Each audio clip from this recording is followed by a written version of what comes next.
This car, I mean, this is like so old. Like these buttons here, you can't even see, the paint's worn off them, you can't even see what they do. What's that one do, you know? Yeah, I wouldn't touch that if I were used to.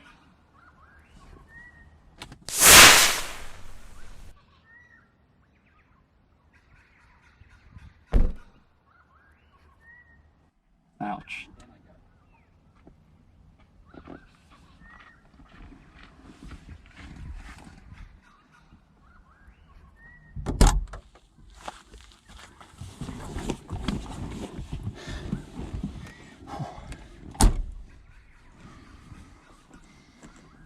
What?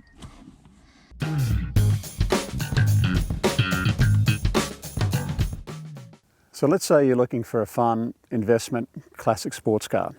Something that doesn't cost a fortune to buy, doesn't cost a fortune to maintain, something that's reliable, something that may even appreciate in value but certainly won't go down in value. Perhaps something like this. Stu, keys? Well, if you're suggesting we get an old Porsche as a runaround for the weekend, then I suppose the time's well and truly gone when you could buy an old 911 or a 356 or something and do it up. They're way too expensive. Definitely. So what do you reckon? So really, I guess if you're looking, you know, classic Porsche, affordable, it's going to have to be front engine, probably transaxle. I think you're probably talking 924, 928, 944, and of course the 968. Okay, that's the gamut of them. That run from the mid to late 70s right through to the mid 90s. So first you had the 924. Okay, I didn't like them. They were originally going to be a Volkswagen. Porsche designed them, then gave it to VW. VW put an Audi motor into it, and at the last minute Porsche took it back again and said, we'll badge it as a Porsche. They were soggy, they didn't pull, and they didn't stop. They had a Porsche badge on them, and that was kind of about it, wasn't it? So then Porsche had a decision in 1983. It said, do we ditch the whole thing? And they said, no, we'll do it properly. So they took the 928 motor, which was the V8, the 5-litre V8, chopped it in half. They made a 4-cylinder, normally aspirated, 8-valve, 2.5-litre motor, put it in the 944, threw out the Audi motor. That's what we have here. And they made them for about 10 years. The 944, then the 944 Turbo, which actually went hard, and the 944S and the S2, and then finally the one you've driven quite a bit, the 968. Well, the 968 was just the final evolution of this genre, wasn't it? And it's an awesome car. I've driven them a lot, and not the race version, but I've driven the 968 CS on track quite a lot. Wonderfully balanced car, a lot more punch, a lot more horsepower than the 944, and just a natural evolution in every part. But bad news, they're way too expensive. They've become quite collectible now. As have to a certain extent the 928s, which would be nice as well. The V8, I've had a couple of those. You have, yeah. And you used to be able to get them for under 10 grand, but you need to spend 30 grand to fix them up. Yeah. Or you could buy one that somebody had already spent the 30 grand and pay 30 grand for it. Not anymore. If you want a good 928, it's going to cost you a lot more money. So this is what we're stuck with today. There's the Poverty Pack 2.5 litre garden variety 944. Yep. All right, well that's enough blabber. Yep, do some driving. Let's go.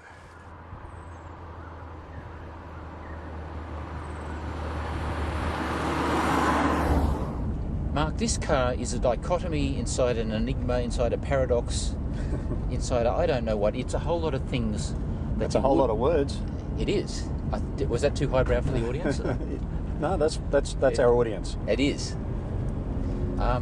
Look, it's an interesting car because it's a whole lot of things you don't expect in a Porsche, and it's missing a whole lot of things I do expect in a Porsche. Because when you think of Porsche, styling, what are you thinking of? Well, you automatically think of something that's rounded, Volkswagen-like. Rounded, basically, yeah. Curvy. Curvy. But this car looks like it was designed by a guy with a sheet of paper and a pair of scissors and cardboard. You know, it's from the early 1980s school of folded paper car design. You never like the look of it? Look, I'm warming to it. The boxy guards and stuff, I like Porsche's round, you know. Yeah. Most Porsche people just go 911, and these are all a little unloved, but I really do like the look of them, and in the context of the era, it's a great looking car. I still think it's a great looking car. Okay, the next thing is an engine. When you think of a Porsche engine, what do you think of? Well, I guess for me the first thing I think of with a Porsche engine is that sound, that boxer sound that you get, which of course we don't have with this car. You think of a car or an engine that you can rev to a you know, 4.5, 5,000 revs, and then push on more, and the car just takes off. Yeah. And is really eager. But yeah, obviously with this configuration engine, you don't have any of those characteristics. We've got a little 4-pot, and it kind of gets to 4,000 revs and says, nah, just change gear. Yeah. So I see you loping along in 5th gear along these windy roads, where in a 911 you'd be in 3rd with the thing absolutely wailing. Yeah, absolutely. So it's kind of a weird character, which I don't associate with Porsches at all. One thing also you expect in a Porsche is to have no luggage space at all. But my God, have you seen in the back of this thing? Yeah. I mean the back seats, as always, are useless, you know, unless you're 4 years of age. Yeah. So yeah, just take that as a given. Porsche sports cars, back seats, they're a joke. From a practicality point of view, this car is really useful. But It's a really good everyday driver, isn't it?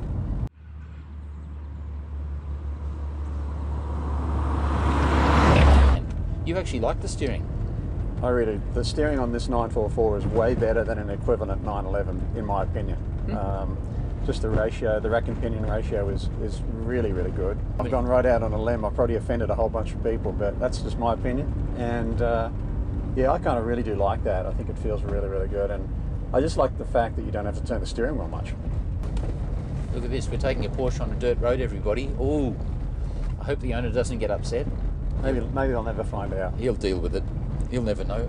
Oh, hang on, he might look at the video though. Oh. No one's watching these videos, Stu. Why would you watch a video of a 35-year-old 944 Why would you do that? when you could watch the 911 Turbo or the Black Series AMG? Yeah. We might have 2 or 3 viewers. Because this car is really Hello, cool. viewers. This car's a cool car. I love the vision.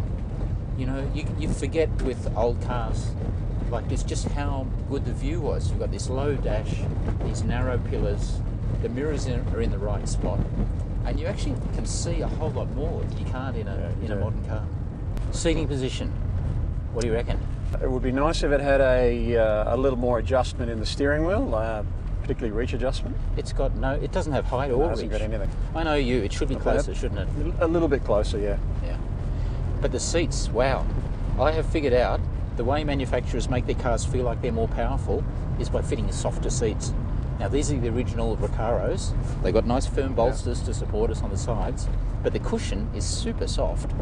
Don't you find? And you just sink back, so when you accelerate, you get pushed back in the seat. You've given that a bit of thought, haven't you, Stu? Yeah. We can't put any more power, so we'll just make the seats softer. I didn't expect a limousine, because it's so comfy. As I think I've mentioned to you before, if I was going to drive to Brisbane, which is 1,000 kilometres away, and I had lots of cars to choose from, which I do, I think I'd take this, even though it's the oldest and the least powerful. It's so comfy.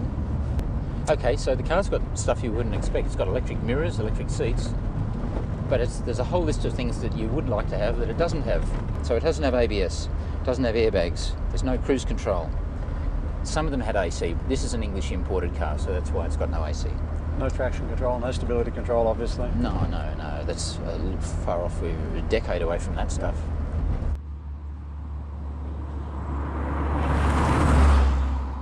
Power, no. It's meant to have 120 kilowatts, 165 horsepower. I don't reckon it's got 120 kilowatts. I reckon it needs a bit of love in the motor department. Yeah, I'm sure you could get it back if you delved into it. You could find that horsepower. It's hiding in there somewhere, but it's just not obvious at the moment. Yeah. And the torque curve, it's pretty flat. There's not a lot, but it starts low. The car's sweet spot, I reckon, is where you are now, between 2 and 3,000 RPM. Yeah. It just pulls there.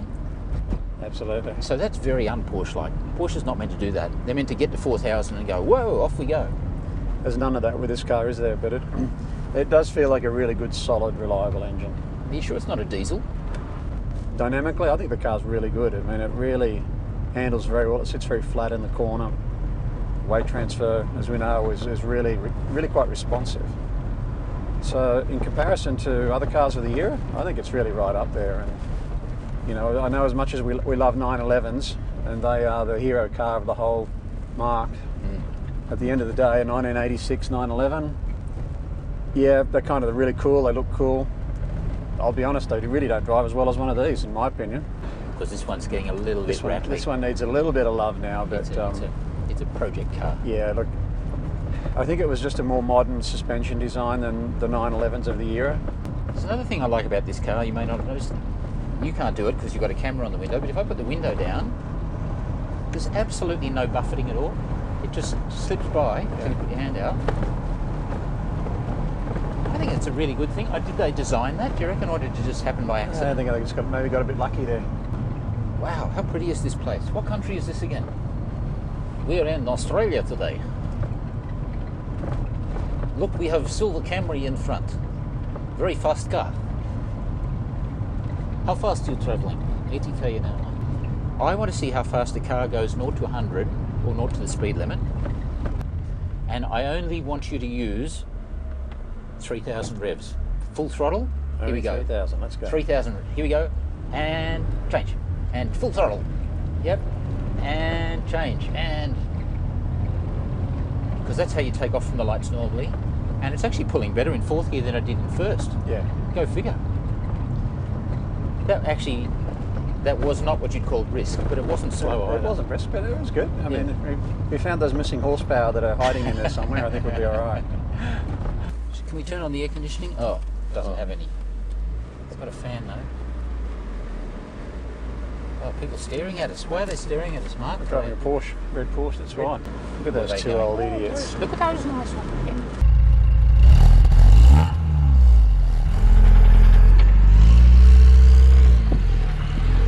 Look at those two old ball blokes that can't afford a real Porsche. Yeah.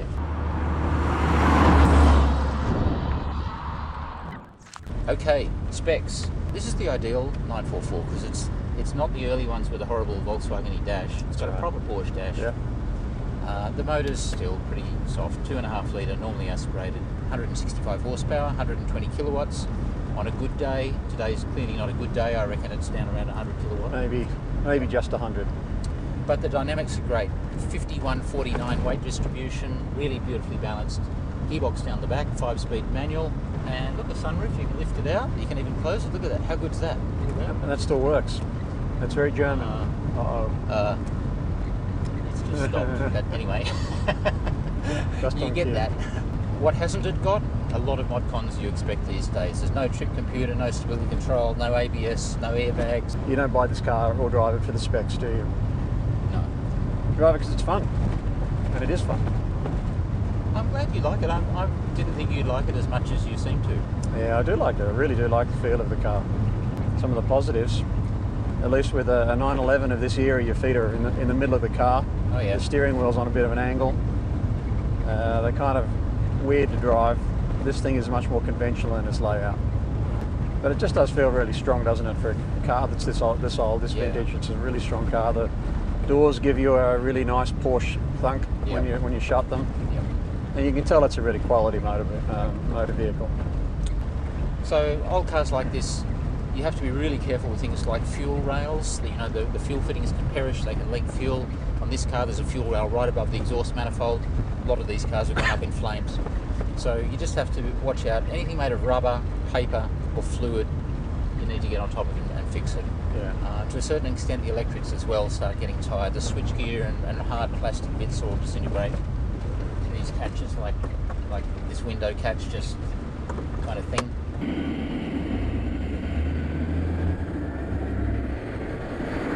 Okay, that's enough talk about the car. Impress me. Ah, the power. Ah, stop it, Mark. Oh, There's not a lot going on there, is there? yeah. But it's still nice. It's Isn't a it? bit of torque, isn't there, isn't there? Yeah, you know that long sweeping right corner just there. It's going around there at 70 k's an hour, and the car's gripping really nicely. Yeah. It's a really well engineered car, I think. It's helped by for the its fact that day. it's only 1,180 kilograms, so Yeah. it's quite light. Well, that's a really good point, Stu. I mean, the weight really helps this car, doesn't it? The fact it's a lightweight car. Yeah, it does love these smooth roads, doesn't it? When you get that billiard table smooth surface, it really does start to come into its own. It's actually really good along this bit here. But you can feel again with that weight distribution pretty much 50-50, and that's why you can get the balance of the car so accurate from a driver's point of view in the corners. You can adjust the throttle, you can feel that, even though we're not going very quickly, you can feel that straight away. Yeah, we're going pretty quickly. And that's what makes this a really enjoyable driver's car. We like it. I think Mark likes it more than I do. All right, so let's score it. Performance. The motor's a bit of a letdown, but the handling's and the grip's pretty good, even on these daggy 10-year-old tyres, which have gone a bit hard. Maybe 2 to 2.5. I think let's go Yeah. 2. I think you're right. Yeah. It's, of all the cars we've driven lately, it's the lamest. Okay, presentation. Yeah, hey, it's Guards Red, it's a Porsche, it presents, but it's not a 911. It just doesn't have that wow factor that really all 911s have always had, and in fact still have, and The box guards kind of dated to the early 80s, don't they? they do. Righto. So 3's good. Good. Personality. I think Yeah. the key word is meh. I still like to see it sitting in my driveway. It's got some personality, I think. Yeah, not a huge amount, has it? 2.5? Yeah, I reckon maybe 2.5. Okay. And now the big one, practicality. It's awesome. You can see, ergonomics are good. It's got luggage space like a station wagon. Actually, it does grip well, doesn't it? It does grip pretty well, doesn't it? I was probably a little bit too fast in that corner, but it does actually grip really nicely. I didn't hear any horrible squealy No. noises. It's good. You kind of stopped talking there for a second, Stu, when I went around that corner. What's happening? It takes more than that to scare me, buddy. Do your worst.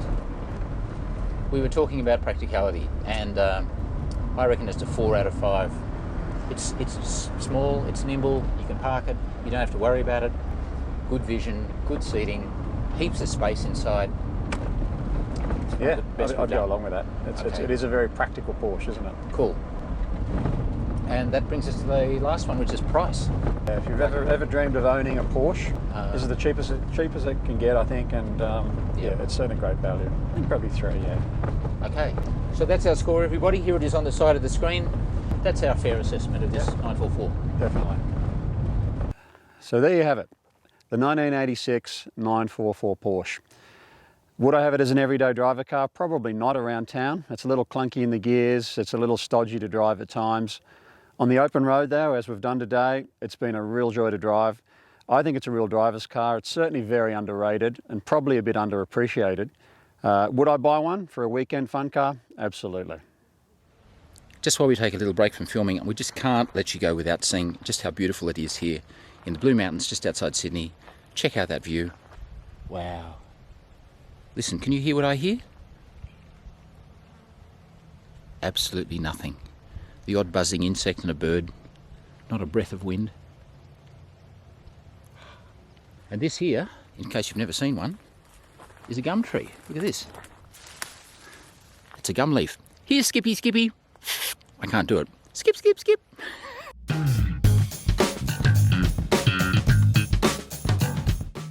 Thanks for watching the video. We've got a heap of really interesting cars coming up straight away, so please subscribe to the channel so we can keep producing content. We want to bring videos like this one out every week. See you soon.